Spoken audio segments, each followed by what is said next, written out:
Three, two, yeah, yeah, yeah, yeah, yeah, yeah, yeah. We are back. It's your boy Trey, Fish Out of Water Podcast, episode 30. I know the number now because I just uploaded. I just uploaded the other episode this morning, so I'm in the mix now. I'm in the mix now, and I got my top 5 songs that I heard yesterday since I got a chance to re-listen and get back into it. More sobriety talk, because that's what we on right now. Getting sober, getting a little deeper into my sobriety. Thoughts are coming back, actions are coming back. Trying to get some awareness of how to handle myself and keep the sobriety going. We handling business. Something I watched. It was a Netflix movie that just dropped too. The Last Crime in America or something like that. I'm gonna get the real title once I really start, because I'm gonna pull up my notes and stuff. I'm just introing right now. Y'all know I usually don't talk this long, but this the podcast, so I gotta give y'all a little more in-depth content than I do on my reaction channel, because I'm usually in and out there, in and out. But we are here. Let's get to it. Now, when y'all come here for my movie talk, this is not like a review. I'm not like a critic. I'm just watching it as a regular person, as just a regular fan. The only reason why I even looked at this movie in the first place, because I saw Michael Pitt was in it, and I love his work that he did on Boardwalk Empire. Amazing, amazing HBO show. If you haven't watched that and you need something to watch, go watch Boardwalk Empire. You're going to get hooked, and it's kind of short. 5 seasons, hour-long episodes. You know, HBO, they don't never overstay their welcome to get in and get out. But we're not here for Boardwalk Empire. We're here for the Last Days of America. I'm going to tell y'all how this goes without giving away the movie.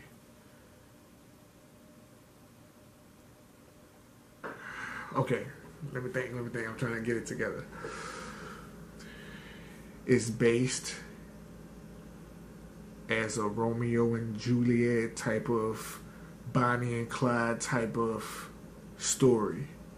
But it's twists and turns before they get to that point. I'm not going to reveal which characters end up being the Bonnie and Clyde of the story, but you pretty much pick up on it fast in the movie. Because if you watch movies, you know, they give you the little telltale signs, the certain interactions in between the two characters, who's going to lead into what. But yeah, Michael Pitt sold me on even watching this when I saw him in the trailer, because I wasn't even going to watch it. I didn't like the title. It's been a lot of apocalyptics. You know, when it's a trending topic, the DSP's going to flood you with that trending topic of movies. And then if you watch one, because, okay, let me get a little sidetracked, because I'm going to go back to last week that I didn't talk about it when I went through my episodes. Last week, or I might have talked about it, I don't know. Last week I started watching like these little docu-series about cults, Waco, Jim Jones, Jamestown, you know, massacre, etc., etc.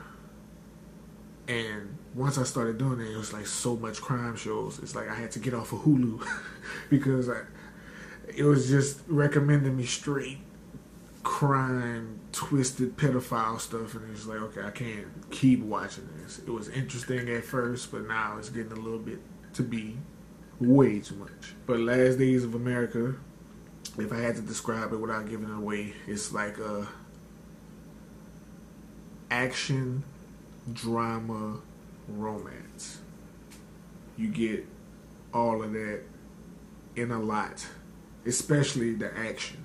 That's what also kept me into watching it. I don't like all the acting, but like I said, my boy Michael Pitt, he always hold me down anyway. In anything he's in, he's gonna do his thing. I like the lead gentleman on there. He was dope. He played the like the big sensitive guy very well. His name is Edgar Ramirez. Yeah, Graham Brick. he played the big sensitive guy. Well, Brewster. Anna Brewster. She's playing the sexy woman in there. She cool, not my sexy type, but I can get it. I can understand like a few Anglo-Saxon men and white men loving her. That's about it I can think of. Without giving away the movie, it's basically action, comedy, romance. Okay, sobriety talk. Y'all water ready? Cause I'm water ready. You know what I mean? I'm noticing too. I hold that cup of water and I drink a lot of that water to kind of substitute the alcohol. Almost like a placebo. Like, it's there as just for something to sip on. And it keeps me kind of feeling almost like it, but without the bad shit. And when I'm doing these reactions and I'm doing these podcasts, I'm not a talkative guy unless I really, really know you. If I don't really know you, it's gonna be straight, hey, how you doing? And that's it. I'm gonna pretty much let you lead the conversation. I'm gonna give you yeses and shake my head. The bare minimum of a conversation. I'm not gonna be rude, but it's gonna be the bare minimum. The only time I really talk like I talk with y'all is if I know you or if I trust you. I'm gonna probably show you some bad shit that I'm gonna say, and it's just gonna come out because I'm comfortable like that with you. But I'm not. It's just my brain churning. I noticed that in my regular life, since I've started doing these reactions and this podcast, it's really got me better in the social aspect of my life. Because being that I never really talked a lot at all, it always kept me kind of socially distant and kept me socially awkward, like I was a shy person or just an unapproachable person. And you kind of tend to be that way because you start to believe what people perceive you to be. And I'm a good victim of that. I'm not an unapproachable person, but I started believing I was an unapproachable person because that's how people started treating me. And that's just how I got caught up in that bullshit. I am an approachable person. I'm not a rude person.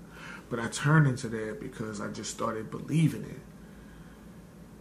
And now that, I interact with y'all, my audience, I like my audience. It's not big. It's people that been around for years.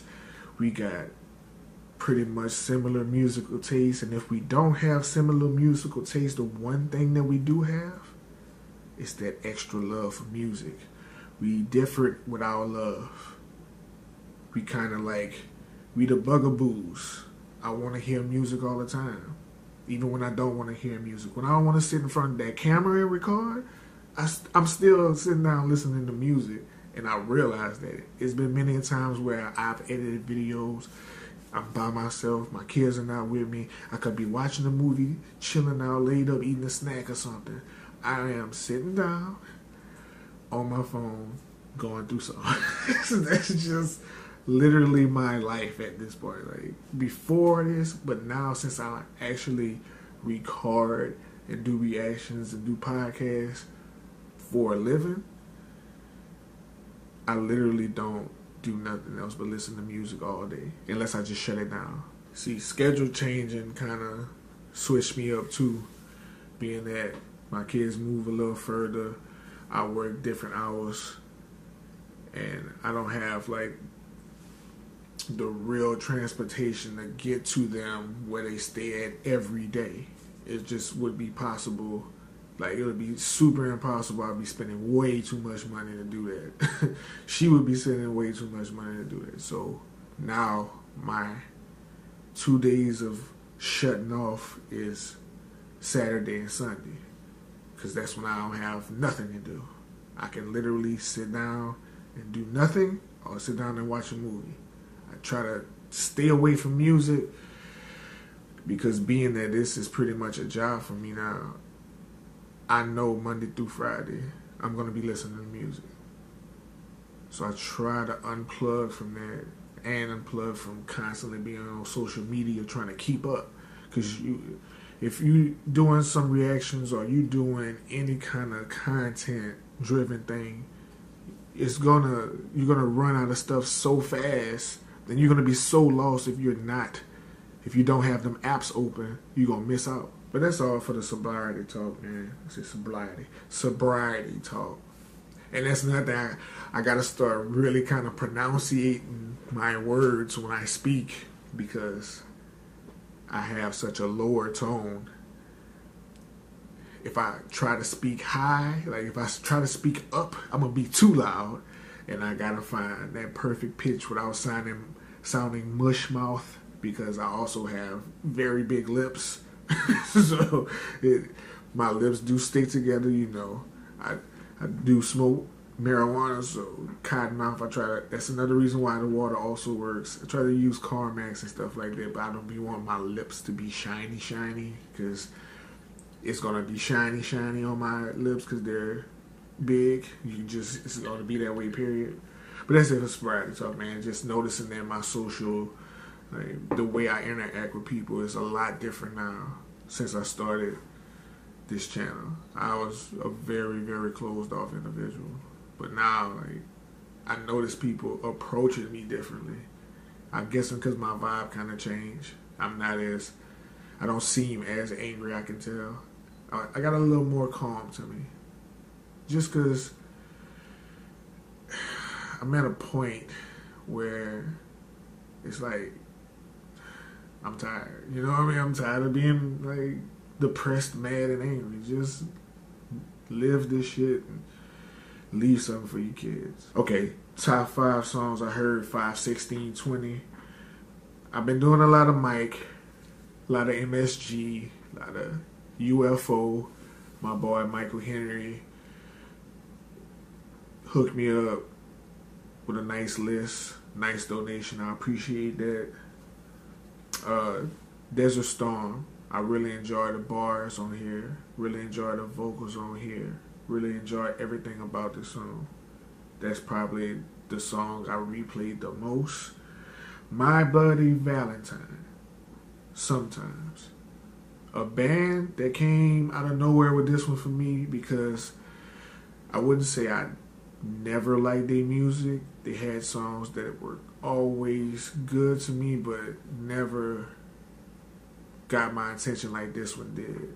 That guitar distortion loudness with those buttery soft vocals and that little keyboard. It's just beautiful, beautiful. Jamie and Commons, rumble and sway, soul. That's simple. Soul, soulful. Kai, Sins of My Father, Kai and Rock Marciano wordplay on this song with that sample is incredible. Richard and Linda Thompson, The Calvary Cross, love the vocals. The background vocals also made it more of a spiritual type of feeling of a song. It kind of takes you there. It's really, really exuding a spiritual feeling when those background vocals drop in there over Richard and Linda. Perfect. But those are the songs that stayed in heavy rotation that I walked with throughout the day yesterday. And a special shout out to Ian. My kids said thank you. Leigh and Trey, they said thank you so much. I know they're going to go blow it on some BS, but, you know, it wasn't my money. You said it was for them. They got it. They going to use it. Trust me. And tell your daughter I said, what's happening? And shout out Sean Adams. Your list still coming this week. Just haven't gotten to him yet, but when I get to him, you know, I'm going to drop him immediately. Who else? Shout out Alexander Sexton. I hope I said your name right. If I didn't, I'm sorry. don't pronounce names very well. That's why I don't really say names in the intro, because I don't be wanting to butcher people's names. But shout out to you, Alexander, for the donation this week, man. I appreciate it. Shout out Stefan for the donation this week, man. I appreciate it. And shout out to people who donated last week. I'm going to try to show my appreciation for y'all if I remember while I got my phone in my hand, so I was kind of prepared today with this podcast, but I got another one coming. I'm going to have another one coming Thursday, because I didn't drop one Monday. So I'm going to have one coming Thursday. You know, if I go through the emails and have time, I'm going to shout you out. But shout out all my donators, man. I appreciate it. You keep your boy going. You keep your boy busy at all times, which I really appreciate the most. I like the money and the donations, but just the fact that a lot of the people who donate been around since day one makes this even more real. You know what I mean? And if you haven't been around since day one, a lot of the donators that donate been around for a long time. And we done developed these special bonds through this music.